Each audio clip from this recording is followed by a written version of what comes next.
এরপরে রয়েছে বৈদিক জ্ঞান সাম্বার। তো বেদের জ্ঞান যে অভ্রান্ত, সেটা ওখান থেকে শুরু করে 19 পৃষ্ঠার সেকেন্ড প্যারাগ্রাফ থেকে শুরু করে 20 পৃষ্ঠা, 21 পৃষ্ঠা, 21 পৃষ্ঠা পর্যন্ত আলোচনা করা হয়েছে। তো এভাবে এভাবে 21 পৃষ্ঠার সেকেন্ড প্যারাগ্রাফ পর্যন্ত আলোচনা হয়েছে। তো এরপর আমাদের প্রয়োজন কি, আমাদের গন্তব্যস্থল কোথায়? গন্তব্যস্থল কোথায়? জড়জগতের উদ্দেশ্যে আমাদের সনাতন ধাম রয়েছে, সেই সনাতন ধামে আমাদের যেতে হবে। এই প্রসঙ্গে বিস্তৃত আলোচনা। তো সনাতন ধামে আমরা কিভাবে যেতে পারি সে সম্পর্কে বিস্তৃত বর্ণনা। 21, 22, 23, 24, 25, 26 সনাতন ধামের প্রকৃতি কি, 27 পৃষ্ঠা,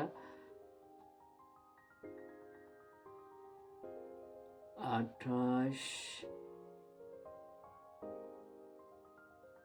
29 পৃষ্ঠার অর্ধেক পর্যন্ত, লাস্ট প্যারাগ্রাফের আগে পর্যন্ত আলোচিত হয়েছে। আমাদের প্রয়োজনীয় গন্তব্যস্থল সে প্রসঙ্গে আলোচিত হয়েছে।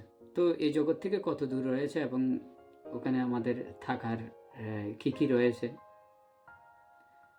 এবার সেই ধামে কিভাবে যাওয়া যাবে, অবিধেয় কিভাবে যাওয়া যায়, অপ্রাকৃত ধামে কিভাবে যাওয়া যায়। সেই অপ্রাকৃত ধামে যেতে গেলে আমাদের অন্তকালে ছ মামেব, 37 পৃষ্ঠার ফার্স্ট প্যারাগ্রাফ পর্যন্ত বর্ণনা করা হয়েছে।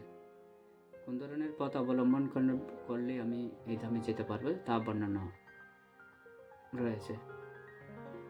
ভগবদ্গীতার মূল ভাব কীভাবে গ্রহণ করতে হবে, উদ্দেশ্য কী, ভগবদ্গীতার কী কী বিষয়ে আলোচনা হয়েছে, ভগবদ্গীতার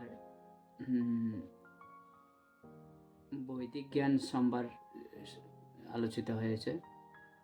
বৈদিক জ্ঞান যে অভ্রান্ত সেটা আলোচনা, 4টে ত্রুটি থেকে মুক্ত, এবং আমাদের প্রয়োজন কি, আমাদের প্রয়োজন ভগবদ্ধামে ফিরে যাব, কৃষ্ণপ্রেম লাভ করা, সে প্রসঙ্গে আলোচনা হয়েছে।